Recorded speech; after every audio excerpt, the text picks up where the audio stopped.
I wish I could fly, fly, fly, fly, fly, fly, fly, fly, fly, fly. Hey, fly out to nowhere. Again, de umbunye mu studio, umbunye bebun studio.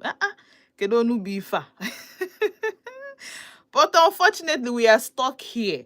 Obi nu no kwa eba o. Eba ka anyị nọ, nwere ebe anyị na-eje, home and abroad. Ọkwa eba. Na Volt 104.3 FM n'oge ije afia.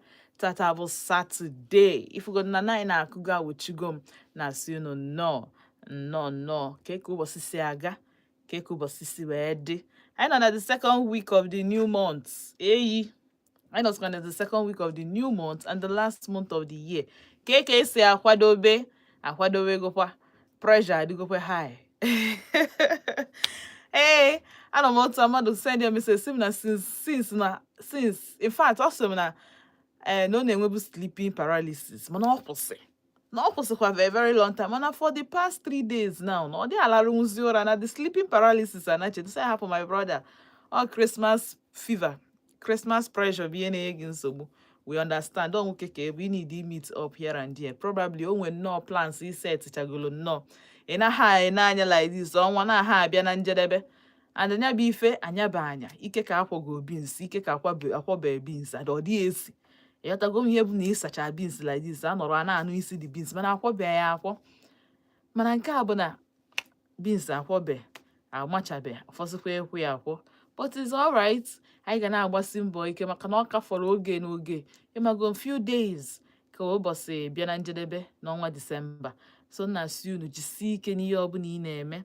Jisi ike ọ dịrị easy. Mana anyị na-pray that na as the day na-abịa closer to the end ka anyị na-achieve and realize our goals. Then a na-abịakwa na njedebe ọnwa ka anya bụ goals na-abịakwa into gịnị realization. Maka na ọ na-emere onye ọbụla arụ. So I wonder ka o si wee dị ụmụ nwoke ọma ndere fizi mana is well inside well. Na-asị unu daalụ. Unu aga na ebe ọbụla maka ụmụ maka isi eme ebe ahụ ebe nna atụpụsị nnọọ ndị mmadụ n'afịa nnọọ tụpụtafa nnọọ si n'afịa tụpụtafa na redio ka ị nwee ike malụ ndị na-azụ ndị na-ele ndị na-afịọ ndị na-eme n'obodo ifefa na-ele ebe ha na-ele ya n'otu ha si ele ya so that mgbe oge ruo ichi chọọ patronize ha ị nwee ike menwuo ya ka ọ dịrị gị very easy ka ị malụ what to get where and how and ifefa na-eme durability authenticity ịghọtago so ebe a ka anyị na-eme gịnị ka anyị na-emeke sure that na your money nwee value and itinyere ọnụ gị where your money is ọ dị very very important ọ dị important karịa ife niile imagine ispendchara ego mana ịbịa ịba mba eme gị mba na anyị adịghị eme otu ahụ ebe a we don't do like that here so na-asị unu daalụ na-asị unu daalụ no ndị na-eme clean up ndị jegoro workout ndị nke na-anata from workout ndị bagolo afịa ndị mepego shop ebe ọbụla ị nọ na-ege m ntị afịa ọbụla dị iche iche nọ na ndị Ogbete ndị Holy Ghost bụ Ogbete ndị afịa 9 ndị New Market ndị New Heaven Market ndị kere afịa ọzọ ndị Artisan Old and New Artisan ebe ọbụla ị nọ na-ege m ntị ndị Ebonyi afịa unu Eke na-ekenechi unu na-asị unu daalụ ma ndị Orie Emene ma Eke Emene daalụnụ. Anọ m live on YouTube. Ụtụtụ ọma sister time good and yeah first time ọ na-join but he can relate. Daalụ so time good. Daalụ for ndị niile bụ na unu na-join go m live on YouTube na-asị unu daalụ so nọrọ ebe a engage share kwanụ the link share tụkwanụ the link aka ya gbajisi gị na subscribe share the link engage na-asị gị daalụ so much daalụ ụtụtụ ọma my brother ụtụtụ ọma ụtụtụ ụbọchị nke taa amaala gị mma na-asị ka anyị jee pụta maka na wahala no dey finish otu ọbụla o si na-adị azụchalụkwa afịa eje mechalụkwa ụwa mgbede ọ dị very important ndewo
How you take consign me? How you take consign me? I don't know.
Yes, sana cheta go mazuna Volt 104.3 FM. Cheta na ebe anyị na-ekwu maka afia, ife dị n'afia, ndị nọ n'afia, ndị na-azụ afia, ndị na-azụta, ndị buying and selling goods and services. Tata ka ndị agba ọsọ afia. Why? Because no more of that your errand girl.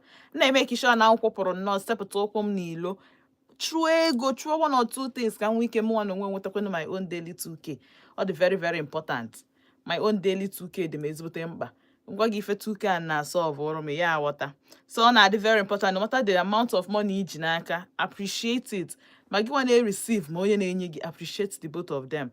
Because all the is game what put your yota. Or the reason you put in yourself. The time, so 2 times where they get no. Well, Emma, ị ga-ejibe gị wee malụ ka ọ dị bụ onye ọzọ. All right, so successfully our Santa Fair 2025 abịago na njedebe. Today m ga-agwazi unu solely maka ndị nọ na ICC Enugu na-azụ afịa right now. O bido yesterday. So ndị nke m sokwa m buru fa pụtakwa n'ụbọchị nke taa. Why not if not? Because I need the rezu afia. I need the remake buying and selling. I need the restock our old, products, shoes, bags, clothes, wristwatches, accessories, more like, food stuff. Okay, also for anything you can name, anything in money like this. No, there was for this season. Change yeah. Abu no ihe dika akwa na handbags, slippers. Jen and Fresh Code no na Enugu Shopping Festival, the Christmas edition na ICC. Entry by 9 a.m. and entry by free. Onwere onye ga-ana gị ego for entering. Entry by free. Onwere onye ga-ana gị ego. So ibe ebe ahụ chọọ na nke Fresh Code, ibe yekwa na gate. Gbagote nwa obere, tinye isi ebe dị afia dị ha nọ na one side. Gbagobe, make sure na ifu tag ya Fresh Code PRESH. Fresh Code, make it sure Nino dear may patronize their Fresh Code for your quality handbags and footwears, all already made to wear. So I'm going to name walking to wear. You got for slippers like a Fresh Code that you must like. You got for something you must like. On a purses, on a handbags, on a shoes, on a slippers, and a canvas, name it. Anything each or you go ordinary here. You want to go? All right, so Abu Nature, all this offer and more. Boy at 0913-808-0063 091-380-80063. Jena nke kita na ICC ọ na ebe ahụ azụ afịa. Ọ nọ na ICC today, this morning. Ọ ga-anọgide ebe until mgbede. Go. So on a quality handbags, all kinds of footwear inugia. So your canvas, your slippers, your sandals, your shoes, and hand chabukwa. As low as imagon 6.5 footwears, stock bags 18,000, branded bags 45,000, ready to wear slippers 4K. Then free gift for the first 100 shoppers. Free gifts for the first 100 shoppers. So we need to erita woof, nima woof. Jevena nke Fresh Code right now. Now the next person I got about to touch, but Nanny Gold Jewels. Nanny Gold Jewels no na shopping center. Now the shopping festival name right now na ICC. Obido yesterday. Ijena nke iye go jewelries as low as 1,000 naira. Bags as low as 5,000 naira, and he get with a gift. So send him gifts. Yeah, so me don't share it don't happen. No. Let's say again in Afia. I need Nigerians and we like free things. You like raw free things on your own. I'm sorry, I can't add the royal. But as for me, Auntie Shinazo like everything free. Everything free. In fact, I'm making a so you could DM jewelries again free because I'm a sucker for jewelries. Yes, and they can swim make Mara jewelries is from her. So a brum something now quality. And of course, someone going this Zubari Afia already. I know that 2 persons patronize here from this station. Please, thank you so much. And you people can do more. More for them. And I'm telling you, you will love what you get. You will love what you get. Yes. So open each or any jewels, each your glasses, each your earrings, each your wedding rings as low as 7,000. You can wait to have a necklace as low as 1,500, earrings as low as 1,000. Twin wristwatches from 12K to 14,000 naira. You can wait to have all right. Millionaire explorers, that store is going to be so busy when they are giving free stuff. My dear brother, o nwere onye nke ya bụ igo products onye ka na-ele bed sheets and duvet, igo ya products worth 200,000 naira and above, iburu 25 kg rice wee na. You can imagine. So this thing is not for the weak. The business is not for the weak. Competition dey. Yatago. So onye nke a bụ igokwa na IJE AFIA worth 200,000 naira and above, iburu 25 kg rice wee na. As a single girl, 25 kg rice ga-anọcha m 6 months. Except na ọsọ rice ka m chọrọ na-erigodo rice ọ ga-anọcha 3 and 4 months. Yatago. So free gifts ya kpa Christmas ka anọ ya ikwesịrị ịbịa na Santa Fe. Santa mean gịnị? Joy, happiness and free gifts. O nwere ihe ọzọ a na-eme ebe ahụ na-akpọkwa na alụ Santa Fe mean na gift kwesịrị isi ya, and they kwesịrị inwe side attraction for your business. All the very, very important. Now, Lady O exclusive wears ga-anọkwu na ICC today. Ọ na-ele children. Now, ọ bụ na patronize the Lady O for the kids mgbe ọ nọ na Awoof, Santa Fe na Shoprite, gaba kịta na ICC. Onwe children and adult wears right now. So, and that from adult wear, yeah, Turkey, yeah, I intentionally enjoy a price or one price and say, no, this is very, very affordable for what you're giving out. So, a lot of us buy can my ha na-eche 20th na-eche 21st ka e wee jee Ọnịcha. Hafụ Ọnịcha, hafụ Ogbete, n'ebe a na-ele afịa ebe a, cheaper price. If ha nọzi bụ going, go on. Why? Christmas is around the corner. Everybody chọrọ restock. So the very important. Ọ bụ na ị chọrọ afịa akwa ladies and children, ma shufa jee na nke Lady O too. Lady O exclusive wears na ebe ahụ. More na 0703 091032 0703 0910 321 0703 0910 321. Ọ bụ na ị chọrọ those things. Children's wear, adult wear, ije na nke ya ọ na ebe a today and tomorrow. So any kiddies and adult wears ị ga-enweta ebe a. Now this is for ndị nọ na ICC na-eme fair. Now ka ije na solar for people but that na this year ha chọrọ nọ in on flenjo mean ị chọrọ ime enjoy, ị chọrọ flex, ị chọrọ anything that will cut your flexing, and ị chọrọ the lights they on all the time. Jenake Wine Press Trading Services Limited. Wine Press Trading Services Limited. Name everything import, sell, installation and repairing, anything solar. When you think solar, think Wine Press, because they offer you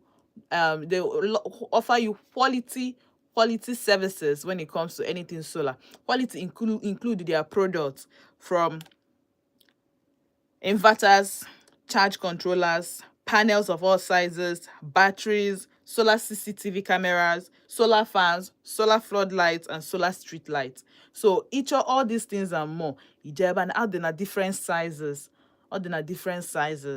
carbon nature, different product, different sizes. And he can also give you the advice you need for your solar. That's why he repairs and he installs. And direct from company outside the country. Yes, so gị nwa na onwe gị bụ na ịmara anya solar, mmadụ na-asa gị isi, ị ga-ama ine solar anyị, ị ga-ama okay panels, ine panels anyị, ị ga-ama okay onye nke anụ a nke a.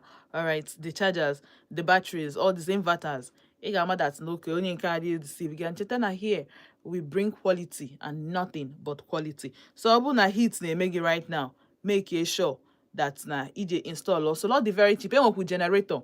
And we go now solar generator. That generator now power your fridge, your fan, your lights, name it. And what gonna last how many hours now?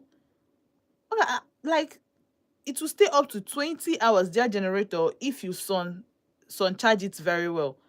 That's solar generator. I go my young fear like this. Wow. Like people can invent to the movable okay, the movable radio is more like a radio charger. Even can you plug what's it called? You plug in your phone, you plug in your TV, or the movable, or the portable, anything, anywhere you want to move it, you can move it from Enugu to Lagos to any people. So wine press way this solar generator, on way that solar radio, you can listen to your MP from there. You can charge your phone. You can plug your television on it. So akaroko now, but that's a solar generator. The akaroko right now is the solar generator. What are you waiting for? Nke a bụ ọ dị emekwa mkpọtụ. Nke a bụrụzi nke neighbor gị nọrọ. At some atonitem now see the difference between big generator and I better pass my neighbor, because the two name but don't know I better pass my neighbor. A chena no name but carry a big generator. With this generator, with this solar generator, no noise. Madam mother na egba jen but all kune una big. Madam mama no with something na power the thing. It was generator. But oku dina begi. It will take your fridge, it will take your television, it will take your lights, and still have space for more. So, Jenake Wine Press today, Wine Press or any other place now, bro, and the New Power Plaza, Shop 13 by Ogui Police Station. New Power Plaza, Shop 13 by Ogui Police Station. Adi Achiacho. Iko imaibe Ogui di. Iko sima Ogui Road. Then Malo the police station. Police station had the road to eba. Now, when you try this service na Lagos, of course, the generator. Every services, everything that they have here is also in Lagos. So Jenna Shop had in a 58 Gus Power Plaza, Alaba International Market, Lagos. To 58 Gus Power Plaza, Alaba International Market. My one at 0806 028 1947. More 0916 630 1384. Visit or call, whichever one. Visit or call. Now, KJ Nanke Chimo Global Services. Chimo Global Services also renders the same solar services, but limited solar services. Or they install, no, or they hire repair. But he sells just the green age products of the solar lights and the solar CCTV. These are the difference between the two of them. Onyenka oga pata in solar. Onyenka what is it called? A seller for the lights and the CCTV. The green age now, but the oldest solar product anyway, so far. Now will be the oldest before nding cause on or motabazi nding cause. So nature this green age, and you know what I'm talking when I thought all the knock and mad is like do milk can do milk eat and with the quality me if it but because of one thing, I'm a milk could be young, but so bad is the Josiah no wiggy. So now Ajogi now I've been a solar. About solar and the other them, but I'm on a green age with you the first to actually happen in for us in Ebena solar services. So this green age is actually one of the oldest strong solar lights anyway, or solar products anyway, from street lights and the CCTV camera, which is available right now at the Chimo Global office. Dinime Good Value Hotel, then Upper Chime, just after Ilicha Ugu. Yeah, if you the knows that they are church, but when I say in a church Chimo Global, you will see it there. So this light when human sensor, igafe na the solar light onwusieke once igafecha odimu so ọbụna ịnọgide na be gị fụkala your light dim ị ga-ama that na ka your light chake because they're brighter than usual ị ga-ama na somebody is around your house. So this light is actually advised for you to install it around your house. It's more like the security light, so that onwekwana goes to a like this somebody is walking around. You got to go. That means somebody is locking around your compound. That time you can see the vigilant. One good thing about this light. Madu gafe kwa na alo. Onya ha gafe. Onya ha need the diga no kpuru di oku. Just few miles, just maybe 1 mile itself. 1 mile later. Just few foot from the lights will indicate na madu no na around that area. So that's one thing about street lights some street light, not all of them. Obro Hancha the body, the human censored, but this one is human censored. So therefore, it is good for your security purposes, especially now. You know, run a big if you can move a man or modern around there. Then your CCTV is also good for security reasons. Apart from on the housemaid, the hana here, and then the hana cheat on them.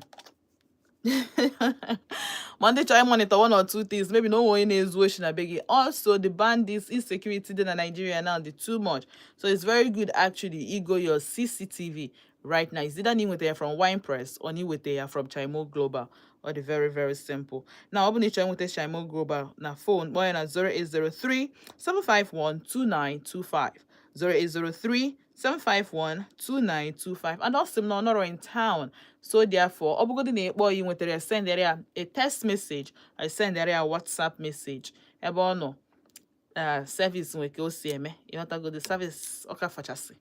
Ịghọtago. So otu ọbụla o si na dị, kpọọ ya na 0803-751-2925. Ma ije n'ọfịs ha secretary ya nọ n'ọfịs ya. Je n'ọfịs ya si ya na ị na-achọ CCTV or even the CCTV or the street light, the security street light.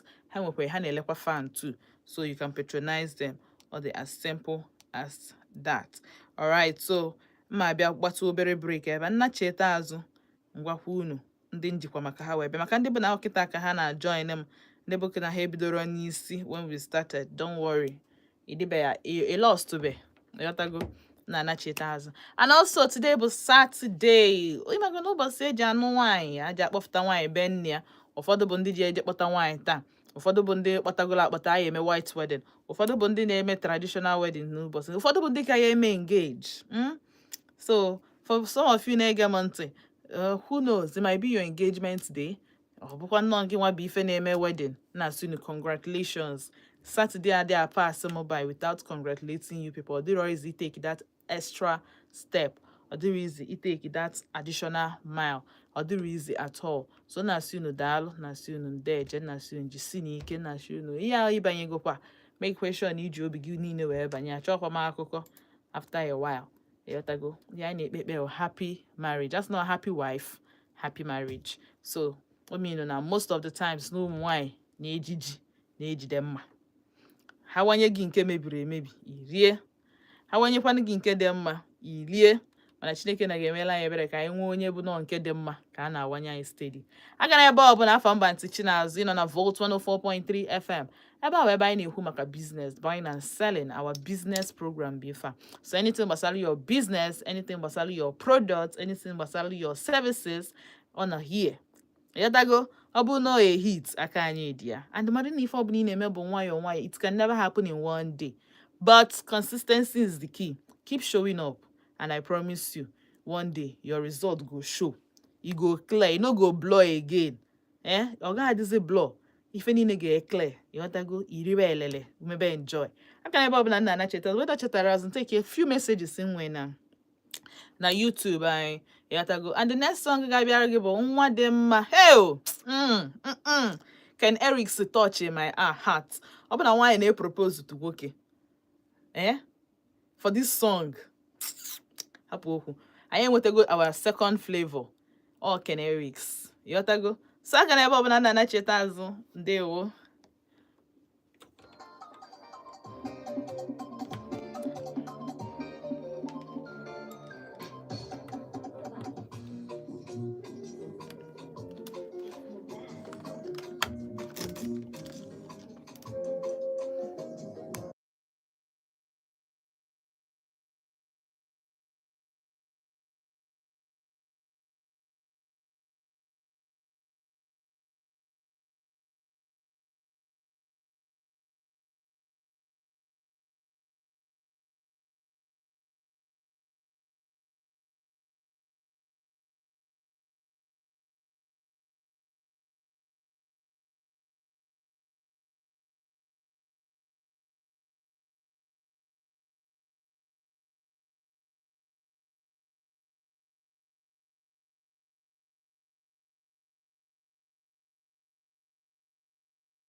Anachetoga mazuna Volt 104.3 FM na sino dalo.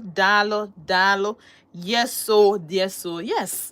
Ay nakatakwa na ichete bu na ha na iwatago. Ay nakatakwa na ichete bu na ha na eme wedding taa na ha na akwụ ụgwọ isi fa taa. Ha na propose to them taa. Ha na eje akpọfụta ha be nna ha taa. Ndị nke bụ na nwoke, you don't have to sleep alone anymore. Iwatago. Every night you wake up to somebody. Every night you wake up to somebody or something. You want to go? So na sino dalo. Ekpere m niile bụ ka your union last year forever. Anybody chọrọ itinyekwa na Sunday, ka thunder nọrọ somewhere na-eme press up for them. Mgbe ha zuzuru ezuzu, thunder will be ready by then. Imagon. Anybody try to put a Sunday between Ifechukwu join go together. Well, anyway, kaina chiazu chetani na IJE AFIA na Volt 104.3 FM. IJE AFIA na biara every day once so kupa na halo 9 mo ba anti chinaza bia ba tu igodu tukula na no sit pretty when up your beautiful businesses ebe obuna inwe ya. If obuna na put food on your table adi meji egwuregwu. Anything that puts food cloth on your body, shame away from your face adi meji akpare amu. Yatagonya menju ebutakwa na asunu biko nu wete na afia na ana m ayokwu di ayo cause you get why ọ na-aba na akpa gị ọ na-abakwu na akpa m. Ịghọtago, ọ bụ na anyị grow together, how do we do it? Anyị ama mmenwu ya, I need to grow together that way. Onye nke a na-help onye nke in our own different ways. Mụ na ga ama mmekọ ofu ihe mmakwa na-arụ ọrụ ị na-arụ gị nwa ma nlụ nke nna arụ sị gị bịa rụọ ya ma nlụ nwunye mụ esikwanụ m bịa rụọ nke gị ma ha arụ ya ekele ọrụ eke and you get why. And the reason bụ na onye ọbụla nwere strength, onye ọbụla nwere ebe ọ ga-abịa ije like this o favor gị. So na say ife ọbụla na-enye gị ego na favor gị na kpọta people that multiply your pocket. Weta ya na IJE AFIA na Volt 104.3 FM. Mụ na nwamba ntị Chinaza enwe ike gbasapụtara ya ndị ụwa niile. Gosi ụwa ife ị na-eme, kwee gị n'ọkụ, mee gị the plug, tinye gị the light at the end of the tunnel. Ana m etinye light, don't worry. Ana m etinye lights like this na iro na the end of the tunnel. Ọ dịghị ka ọ na-agba it. Tinye aka na akpa eti ego ngị lighter na akpa ozugbo. Just ire ebe a nwee lighter na-agakwa aga ebe anụ a no hold up, no go slow. If I try moving train, I'm going to go to where I wale agota, I dey egbu, I dey waste time. About is for getting business and business-minded people only. And don't you meluna up business and them, but you need to take care seriously because I promise you, one day you need there, you don't know now, but you need there. You have to go and if any na name na afia beginning consistency. You know, one day to shine through. When you need, when anything no magic, when anything mere overnight, even the ogwu ego had to wait. As go to give sleep with onye ara now. Ike ye chetukwa. Or dey ozugbo. As gi banye na coffin off of a particular years or months. As gi anything as gi me, I get eche. Nwere nke na-eme overnight. Onye ọbụla ifu na ribegolelele now. Je jụọ ya ihe ogabiga how months or how long. How many months or how many years or how long go take the person to get there. So for you want to legit business, and from the reason why as you will take your business for future purposes or today for future purposes in a good year it's not like that. You're not doing me a favor. You want to go same is near like that. Oh, if in a mirror wiggy. If in a mirror wiggy go we can dere so can you tell when they on the ICC right now? When they on the ICC na Afia, a lot of women, a lot of men, buputografia fa na ICC. Si owa biano. Aya zugo na aya chugega ka the number from January to November. Tata anu abu Saturday. Achọ m ime gini kunu go ma afia woof for free for dash. In just see, I'm gonna abroad the free meaning, but no checkle money. Abroad the normal price on other nafia or need joke weje nafia. Yotago. So ije na that place now. Afia the eba and afia bosa. Ndidika fresh code nele footwears, nele handbags. No cheba for our women. Work about afia just surprise there your wife, your girlfriend, your sisters, cousin, nephew, niece. Surprise there had this period. Go lo five. Then like a fresh code for your handbags. jee na nke for footwears ị ga-enweta ife ịchọ quality top notch ịghọtago. So kpọọ ya na 09138080063 09138080063. Now cheta fresh code na-ele footwears, stock bags, branded bags, ready to wear what's it called, ready to wear shoes, slippers, and free gift for the first 100 shoppers. All right. Now ị kwesịrị ịgba na-eje because ka anyị wee ya nnọọ anyị na-ekpe ekpere ka o nwee more than 100 shoppers in a day, but ije ruo tat ị nwere ike kwu n'ụzọ ọnwụ nke ọbụla ngwa ya emezi ya 99 ma 100 adị amacha. Alright, so ka anyị jee na nke Nenny Gold na-ele jewelries as low as 1,000, bag as low as 5,000. ị ga-enwe ike necklace as low as 1,500, wedding rings as low as 7,000, non-tarnish. Actually, ị ga-enweta stainless steel. Now ị ga-enwetakwa watch as low as 3,000 naira. ị ga-enwetakwa twin wristwatches from between 12,000 and 14,000. ije na nke Nenny Gold today, ị ga-enweta all these things plus gifts. Only gift for you. Now 0907-241-2753. Onya bụ nọmba ị ga-eji nweta ya. 0907 0907-241-2753. Anya bụ nọmba ị ga-eji wee nweta Nenny Jewels. Now ka anyị jee na nke Lady O exclusive wears na-ele children and adult wears. Ọ nọ na ICC right now, and ife niile ọ na-ele bụ ihe ụmụaka and adults. So ọ bụ na ị need clothes for your children, ọ bụ na ị need clothes for yourself, ọ bụ na ị chọrọ ịgo your grandmother, your grandfather, your own parents, your siblings, jebe na nke Lady O exclusive wears. Ọ ga-elesi gị children wears, adult wears, and etc.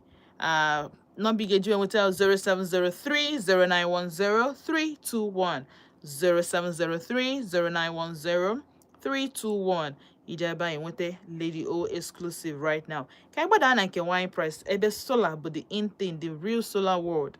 Ebe a ka ị ga-enweta things from solar panels of all sizes, inverters of different capacities, charge controllers, batteries, solar CCTV cameras, solar fan, solar street lights, solar floodlights, solar generator. Emphasis on this solar generator. Why? Because I'm the stress save money. The stress save money, but that no noise, you don't need fuel.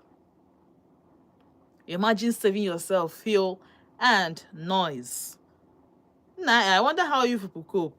Ije chegba were ego gị gbafọ ebiakwa na-etinye onwe gị jiri aka gị na service isi ọwa on yourself. But this is over. This is over. Just Jeneke wine press my boy today. Send each of the solar generator. Send each of the solar generator. Or any other thing from panels, or each of repairs, or each of installation, or each of importation, or each of lile huele self, each of me solar stop. No problem. Honor for you. You ought to go. So boy today na 0806 028 1947 0806 028 1947. Moi Jenna shop in a New Power Plaza shop 13 by Ogui Police Station. Or if you see it here, they are shopped in a Lagos 58 Gospel Plaza, Alaba International Market. About Kige job need choice the services in Lagos. Obuni choy and Enugu join a New Power Plaza. Obuni choy have a conversation with him. Serious conversation. Yeah, for business only. Boya na 0806 028 1947. Now kaije na nke new na nke Green Age. Green Age will be one of the oldest strong solar company anywhere. And this person now, but Chimo Global, own the Green Age solar lights and CCTV camera. The solar CCTV camera and the solar light. Solar light, the person indicated, like on a indicating mad once the light is on, abandon like this, a lock around, I'm telling you, only on air for this solar lights na be a balubi also. I'm telling you, balube also. If you can camera, bakwalonya also, ke happens na maro. Emana these days, yan is I know she now the very so you need all the security you can get. You need all the security you can get. So Green Age products, which is one of the strongest products, one of the oldest products anyway. dị na office Chaimo Global dị n'ime New Haven, dị n'ime Gold Value Hotel dị na New Haven. Ijekwa na ala ebe a sị na ị na-achọ Chaimo Global, gwafa na ị na-achọ this street light or the CCTV and even standing fan. Ha na-elechi akpọ ya na 0803 751 2925 0803 751 2925. So for people who had interested in any solar products, if we should interested in it, because whether kita na make on flash or you thought in the heat, I'm just me one servant teaching as I'm not even understanding it. So abu nature is save yourself the stress. You know kate na arụ ga park ya up maka na ewele ọkụ or maka na ihe bọọnụ. Imagine ihe bọọnụ ọkwa ikpọkwa electrician, and trust me, man on the electrician ka ha si eme. So the ball is in your court. Now, watch Chaimo Global on 0803 751 2925. 0803 751 2925. Or so, but you can send a message, or you can send a WhatsApp message, either normal text message or WhatsApp message. Whichever one you send, he will reply to you once the message batakwanaria ka kana okwu ego ka anyị na-ekwa mụ ọba ntichi na zindiro m okwu ego akparị ahụ. And ọ bụ na ị dị interested iweta afia gị na IJE AFIA, ị ga-akpọnwụ ma sendere m message na 0706 048 5853 0706 048 5853. Yes, okwu ego ka anyị na-ekwu maka ya. So na money amụ ọba ntichi na like this onye fọmasị na like ego. Yes, so biko I do not function well without money. On a name depression, on a name PTSD. So I am any business in a focus. Always stay focused. Distraction carry, but I gonna what I go. So meanwhile, Kanjen and a lot of messages. Otutoma sister, time good. Also, Otutoma Gamer Pro some hey hi.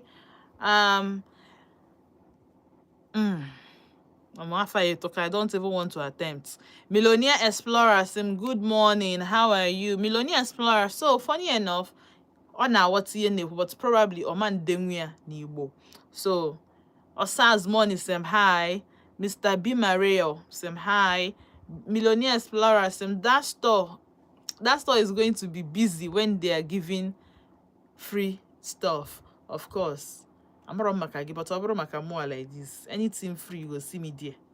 Anything free like this.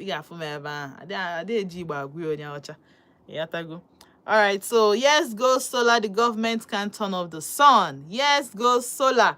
Yes, the government can't turn off the sun. I love him this line. I love him this line. I love him this line. Yes, go solar. The government can't turn off the sun. My dear brother. They don't reach. They don't reach. I'm telling you. All right, so Millionaire Explorers, and that was impressive. Yes, so thank you so much. Waiting for that number to drop. I hope you picked the number. I hope you picked the number. All right, SARS money. My brother, follow me on my bike. I will. Okay, very soon. Millionaire Explorers, so no super chat, no my dear. We don't chat over here. I had their chats, but I can read out your messages, respond like this. You keep it's not gonna send the message now. I will keep responding so long as Namadi open a radio. Oh, nah. All right. So sent. No Santa. Konya mail mu free something nah. It's not hey. And when they need the block on a YouTube channel, who else agrees with me? Always some people when they need the block like this. But anyway, so kaide gain na money by Davido. Oh go anu abia na learning time when me see can dash ya ego. If I'm location just see DJ bonyel and teaching us on money. I'm gonna ego that day for even initiating it, for being so thoughtful.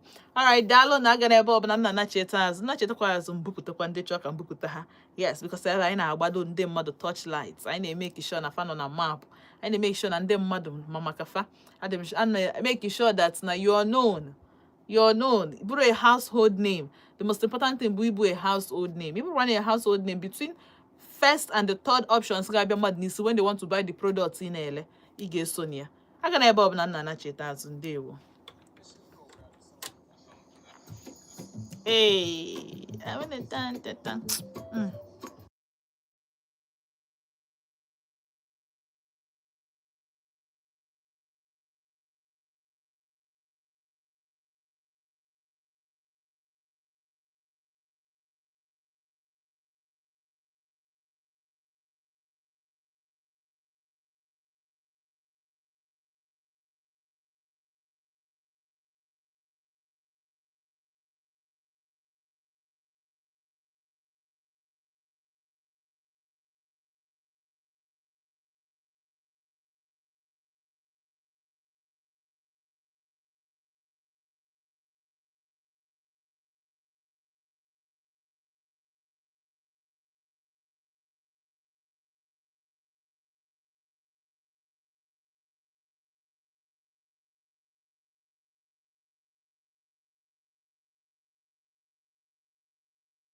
imekte nwa anwa abụrụ mmadụ like mụ na gị na-akpa nkata na ị na-ege m ntị ọ bụ na ịbụ mmadụ ijiri ego gbaba mbọ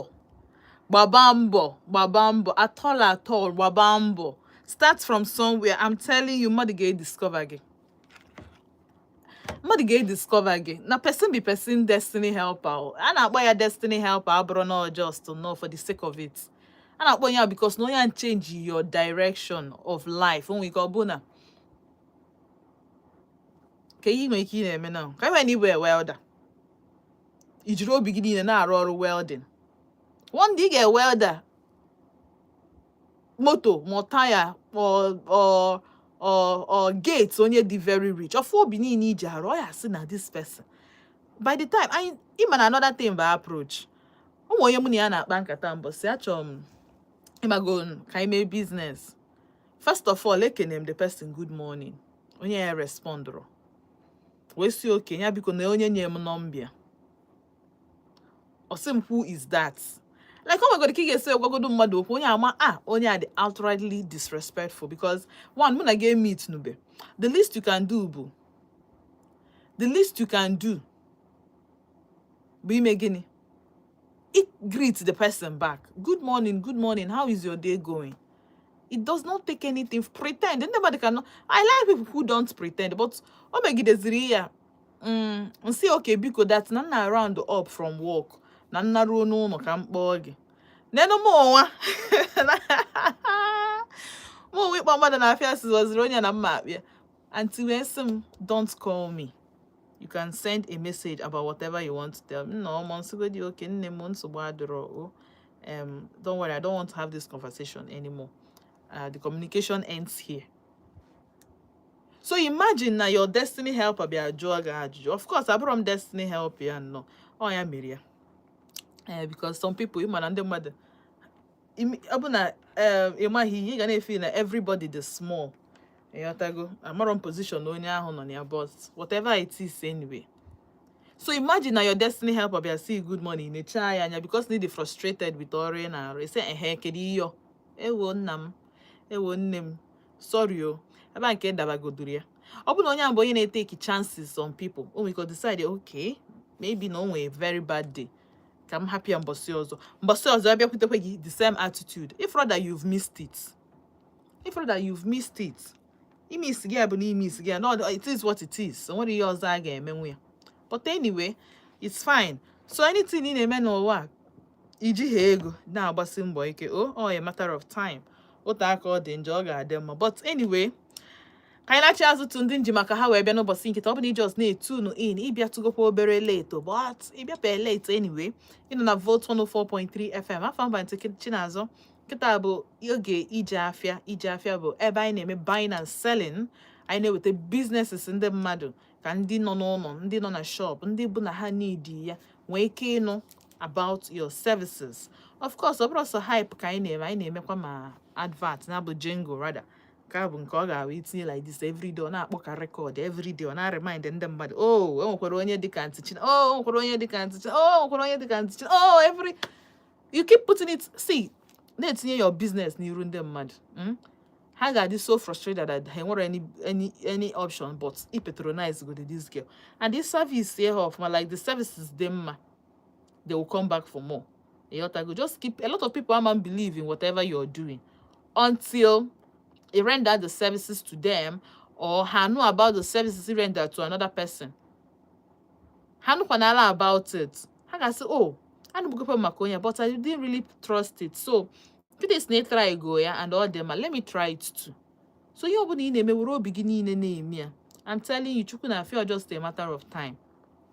Now ka ije na nke Chaimo Global office ya dị na n'ime Gold Valley Hotel dị na Upper Chime and ihe ọ na-ele bụ the Green Age Solar CCTV and Solar Light Street Light na-eme bụ Human Dictator ịba na dị also few foot away from the solar light or indicates that somebody is approaching it or approaching your gate or depend the ebe itinyere ya ịgafecha odimo meaning that the person agago some I believe na ndị na-install that thing ga-agwa gị how many minutes away before the indicator of the light and how many minutes close after the indication of the light. Go. So meweze ihe awu ihe ga-ejizi aka gị mee gịnị draw the person, see ka eke ga-esu malụ nke a malụ nta malụ imo, and it comes up automatically. Once anwụ dakwa n'ala, once ọ dị charge, once the sun adịkwa n'ala out, this solar light will come up by itself automatically, and it can last from 6 p.m. to 6 a.m. the next day, and by 6 a.m. uchi efusago, so onwezi iji ọkụ eme by that time. That's the very beautiful thing about this solar light from Green Age. 6 p.m. So see how long it lasts.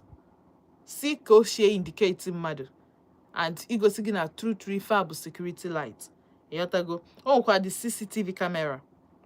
So if you want this, you want to check it out, you want to buy it, you need the real. This on Christmas. Please take care of your security seriously. Take care of your security seriously. So Jena nke Chaimo Global no n'ime Gold Value Hotel by Upper Chime, Kigoro, this Green Age solar lights and CCTV camera. Now, not big age, we went to 0803 751 2925. 0803 751 2925. Again, 0803 751 2925. Now, Abuni chose install any of the products, whether street lights or CCTV camera, inverters or charge controllers or batteries or solar fans, solar street lights, solar floodlights. Make sure neighbor wine press. He installs, he sells, he repairs, and also imports. And you can just see no na ihe na top notch obodo Igbo straight from the company. You need nke kibia tobo ụjọ no nke akụkọrọ ọnụ na azụ aba ma na azụ na ndị abakpa dịkwa ka ha arụbago something like that. No, you don't have anything to be scared of. So when you trust to any solar, trust or wine press for your advice, and if any others you need, just you need the way to obi, and sometimes obi na chiok. But don't mind me. Oh, you just work easy. Go. So now, Wine Press Trading Services Limited also nele panels of different sizes, inverters, charge controllers, batteries, solar CCTV cameras, solar fans, solar street lights, solar floodlights. Onele all this is unhandable, top notch for his services. Aboni Choin wanted this service na Lagos, Jena 58 Gus Power Plaza, Alaba International Market. 58 Gus Power Plaza, Alaba International Market. More Ijena New Power Plaza Shop 13 by Ogui Police Station. Ebe obana no. And then so I head no Wine Press a lot. So neke no for mana suno dalo. Omini that na at least na this service the needed or the needed. Obro our friend or Sigi government no fit turn off the sun. Yatago government has nothing to do with the sun. Obiago or charge aligi you need the recharge. Imagine you use Zoe. Yatago. Now let's talk about the solar generator. This solar generator give space for your AC. So inwe AC, inwe TV, inwe lights, inwe fridge. Of course, oga power nwe. Just if you need it, Wine Press na 0806 028 1947. 0806 028 1947. My Jenna office hiding in Enugu and a New Power Plaza Shop 13 by Ogui Police Station. Let's talk about Lady O exclusive wears. We're going to stand in the ICC right now. Onele children's wear, onele adult wear, name it. Boy and at 0703 0910 321. 0703 0910 321. J boy akita more ijebe na ICC the neighbor Barra Square. Fundable na ha wherever ICC the not Barra Square. You na ala you need the kawa giga moto coming and going dress. They will tell you ebe ICC. The eba you can anime biko concentrate je choba na Lady O exclusive. You have face kwa abagin zamani shim or something like that. Amaram kusi people. But Jena Lady O exclusive wears update your children and adult wears. My boy at 0703 0910 321. Now can Jena Nenny Golds. Nenny Gold Nele jewelries from as low as 1,000 naira to bags as low as 5,000 naira. On a sunglasses, on a handbags, a lot of things. Ije na nke ya, ị ga-enweta ya. Ị ga-enweta stainless steel necklaces, bangles, wristwatches, rings. Ọ bịakwa na wedding ring in case ọ bụla ị chọrọ gold. Steel dịkwa there, silver nọkwa there. Nke ọ bụla ị chọrọ is your money. Ego gị na-ekwuru gị. Ịghọtago? So ị ga-enweta watch as low as 3,000. Ị ga-enweta necklaces as low as 1,500. Ị ga-enweta wedding rings as low as 7,000 to 8,000. Ị ga-enweta twin wristwatch from 12k to 14,000. Ịmago o wee dịrị gwa gabazia. Now ọ bụ na ị chọrọ enweta Neni gold jewelries, kpọọ ya na 0907 241 2753 0907 241 2753. Now let's move to Fresh Code. Fresh Code nele quality handbags and footwears all already ready to wear. Your quality handbags, all kind of footwears, all with special offers. The first 100 shoppers get with a free gifts. Who fit run them? 100 though. I saw you know when you sell up to 200,000, or sorry, when you spend up to 200. No, and I'm saying that the first 100 shoppers get away free gifts. And gift ya proper gift to Moaka. So I'll be trying with a Fresh Code today. Boy na 0913 808 0063. Gaba makita ande mother iho. Yeah, they never they rush them. They work now 0913 808 0063. More Ijeba and visit a Fresh Code stand. Fresh Code stand. Their names dinner their stand. Any direct acho. Go. So when I chetala, I'll remind us ndị njimaka ha wee bịa n'ụbọchị nkịta tupu anyị agba break n'ụbọchị nkịta tupu anyị asị unu ka ọ dị nụ mgbe ọ ya abụ. Aga na ebe ọbụla nna anacheta azụ. Afa m Bantichi n'azụ. Kịta m na-akpọrọ gị ride for you, because why not if not? Ọ bụ na ọ bụrụ unu ka efe m ga-eme, I go ride for you. Like this now, I'm ready to die for una. Ọ na-eme m ndị proud na this station. Daalụnụ. Aga na ebe ọbụla nna anacheta azụ. Ride for you, Fino featuring Davido. Ndewo.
to stay married.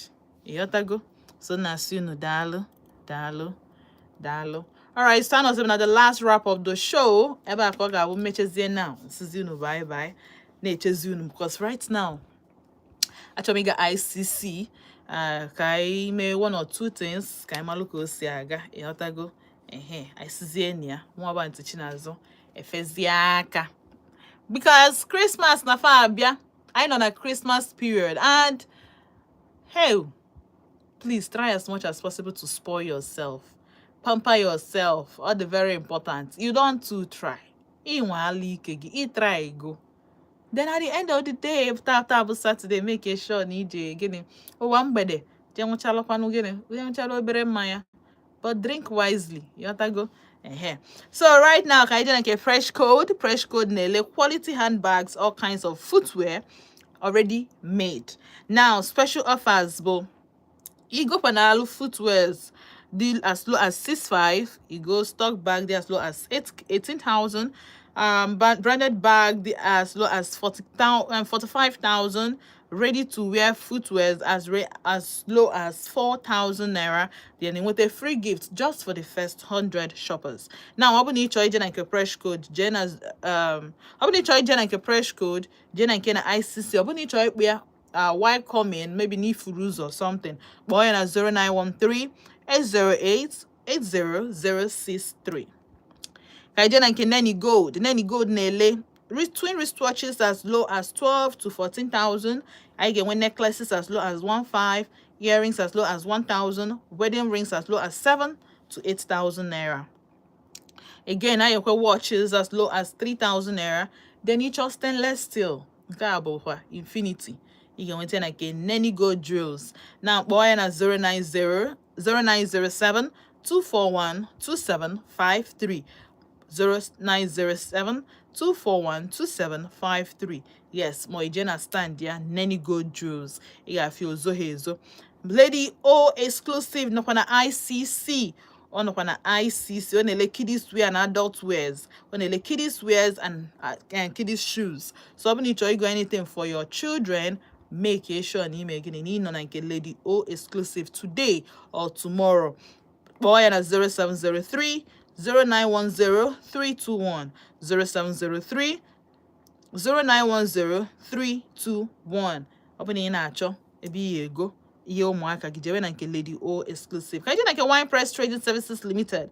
About your real solar world ebe na import, na sell, na install, na repair kwa. You try think solar think Wine Press Trading Services because ha na-ele panels of all sizes, inverters, charge controllers, batteries, solar CCTV cameras, solar fans, solar street lights, solar floodlights. Ha na-elekwa solar generator and a solar fan. Yeah, that solar fan can last you, man. Like it can last for a very long time. So I'll be sure this any of these products or any of his services, Jenna shop na New Power Plaza, shop 13 by Ogui Police Station. You can also go in and window shop in Aburi when you go at that moment. You can come back next week. Go to shop the open 24. Okay, not 24 anyway. Let's just say 18, 19, 7. 19 hours, 7, 6 times a week or 6 days a week. All right. So Jenna and Kiana on a New Power Plaza, shop 13 by Ogui Police Station. Window shopping, buy the product, ask questions, go for repairs, go for installation. On or there for you. Jenna 58 God's Power Plaza, Alaba International Market. Nobody need any of these services. One at 0806 028 1947. Now, upon nature, the services of Chimo Global for your CCTV camera and your solar lights. Jenna and Kiana, New Heaven, Nime Good Value Hotel. New Heaven, Nime Good Value Hotel. Now, you have a label light indicator light. That's human censored street lights. O mean na mmadụ na-elute the lights nso ọchake. Ịghọtago oga fecha odimo once a few foot from the light pole. A na-afụ na mmadụ nọ there. Ọ bụ na ịchọrọ these services, jee na office dị n'ime Gold Valley Hotel na Upper Chime or ịkpọ 0803 751 2925 0803 751-2925. And as you know, dial close to no yellow no sinketa. Yes. All right. So now, you know, thank you for the, for the if ọbụna mandi me go call mandi ye eje mandi jegolo eje mandi gogo no na thank you so much. Daalụ na ọ dịrị easy. Ọ dịrị easy. Ọ bụrụ ife mmadụ niile ga-eme, but you decided to do it. So mmanụ nwemba and teaching us on very, very grateful. Without you people, I will not be here. Without you people, I will not be here. So come on, the buru basozo munu gano na Vote 104.3 FM. Onye mara eme nya mebe ife dị mma. Ọ bụ na ị chọrọ ime ife dị mma n'ọrụ onwe gị. A sị na ọnụ chọrọ ịkọ mmadụ ọnụ ma ọnụ chọrọ ikwujọ mmadụ mechie ọnụ. Ọ bụ na ị nwere something good to say, because ọnụ ahụ kills faster than knife. Mege Flavor featuring Celeb Bobo. Ụmụ nwanyị jee mebe nụ guy. Taa bụ ụbọchị unu na-asị unu ka ọ mee na-asị unu ka ọ dị. Ndewo.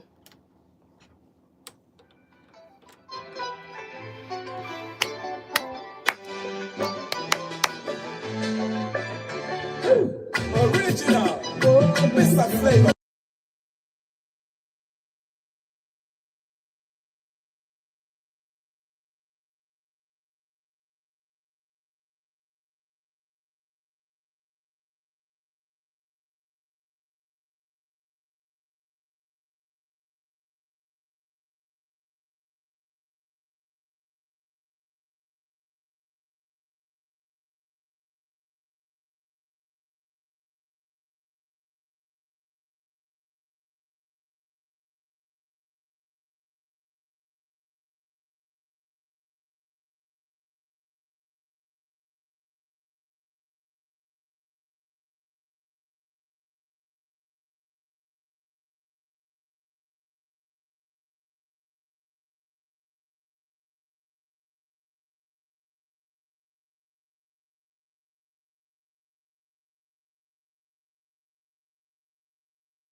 everything where you bird frosting, everybody, everything. You want me everything.